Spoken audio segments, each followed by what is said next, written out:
Let's talk AL East baseball. Unbelievable. So I will ask you guys, because before this season, we've talked about off screen, the Orioles were projected to win decent amount of games.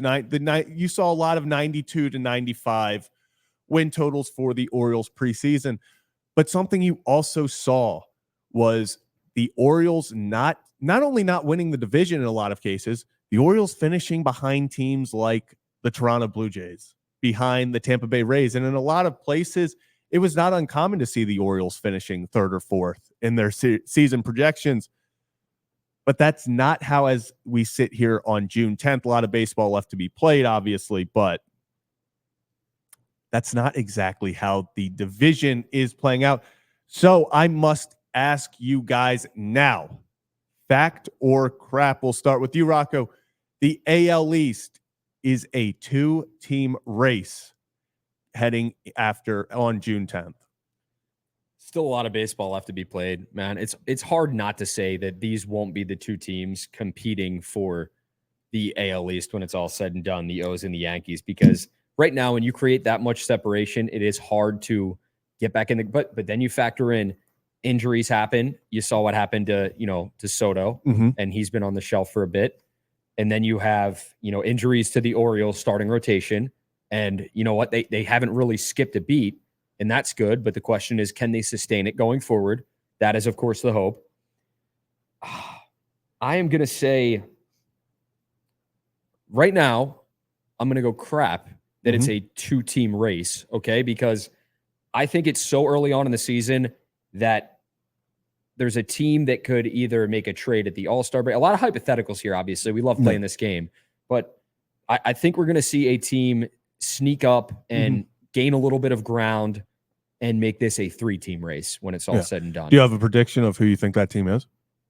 I don't know, man. In my head, it's just hard not to say Toronto. That's who I wanted to say too, but I'm not sure, because you look at these, and we were talking about it before the show, the American League projected 2024 standings, okay? And obviously a lot can happen throughout a season, but they had, and I remember putting this out, and it was just like the Orioles are projected to finish tied for third in the AL East with the Rays, okay? 87 wins was the projection, which is insane to me, okay? They had the Yankees at 92 and 70. They had the Blue Jays in second at 88 and 74. They had, and this is for Baseball Prospectus, okay?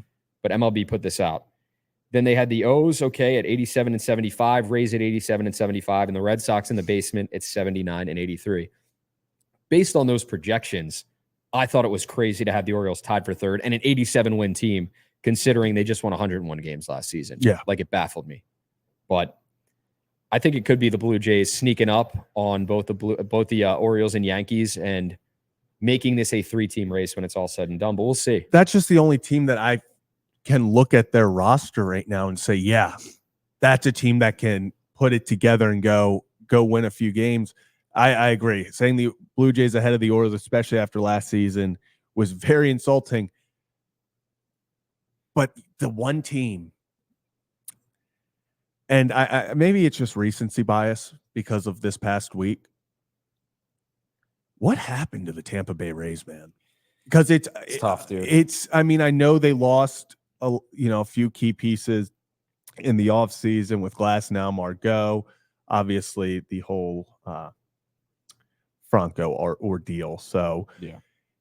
And then, but man, they're not scoring. Like their pitchers aren't doing what we're used to Tampa Bay's pitchers doing, where we just see them flat out dominate. They bring in 5 no-names, and they are still doing that, where they just have random guys that will go out there and throw a 3 ERA like it's nothing. Yep. But the difference is that offense, it just feels like there's no part in that offense right now, especially with a lot of their guys struggling, where you're like, oh, if they get it going there, they can make some noise. They just scream 500 team right now. I see injuries have crippled the Rays pitching. McClanahan, he's on, underwent Tommy John surgery last season, and he's been on the shelf as well. So it's like, that was a guy who was in Cy Young consideration last year. But that's what I'm saying is the Rays historically, though, have always been crippled, it feels like, by pitching injuries, but they're just a factory who continue to produce these guys. And it feels like maybe this year it's just not quite there. obviously we still have like 100 games left of baseball, guys. So much can change. But man. Right now, I'm leaning more fact than I am crap Okay. about this being a 2-team race because it's so early in the season. I know that, but there's no team besides I could potentially see the Blue Jays making a run. But then you also see the Blue Jays. They don't even know they could be firing their manager. It feels like you see so many rumors about that stuff. It just feels like there's a lot of distraction there as well.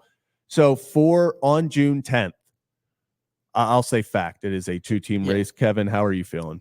Yeah, I'm leaning more fact as well. I mean, again, like you can't predict the outcomes that's going to happen in September today, but just based off of trends, I mean, if we try to look ahead as far as we can, I mean, I could see like Toronto has so much talent. I'm shocked they haven't been better this season. Yeah. But again, like you guys were saying, that's really the only team I can see potentially making a run. But that's if they put it all together. And sometimes a team that has a lot of individual talent does not always have that come to fruition in terms of team talent and team success.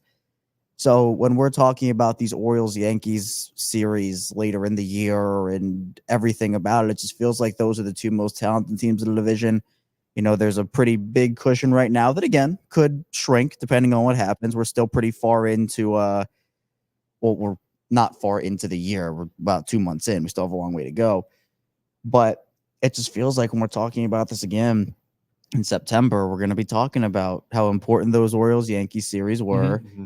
And maybe it's a 2-game difference, 3-game difference. I just don't feel like Toronto, Boston, or Tampa is going to be in that conversation. But again, you never know. Anything can happen, so I'm not going to completely write it off. Just like last year when the Rays had that historic start, they started out hot and they didn't even win the division. A lot can happen in a 162-game season. I'm just trying to defend my point right here because I'm outnumbered as usual. No, I think this is, people handed the Rays the division after 13 games last year. Yeah, it was over. It was over. It was done. Stop the count. It was completely over. And then the Orioles, I was just looking at last 162. It's actually incredible just how consistent the Orioles are. They finished last year with 101 wins. How many wins do they have over the last 162 games? 101.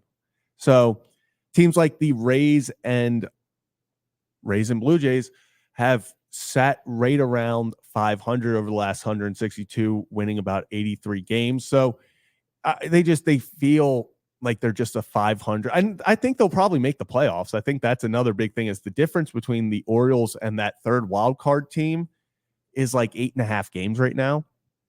So these teams, this is not saying these teams won't make the playoffs because the wild card right now is wide open. Everyone's a contender for the wild card.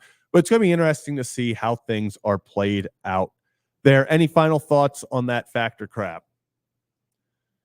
No. All right. Come on, good man.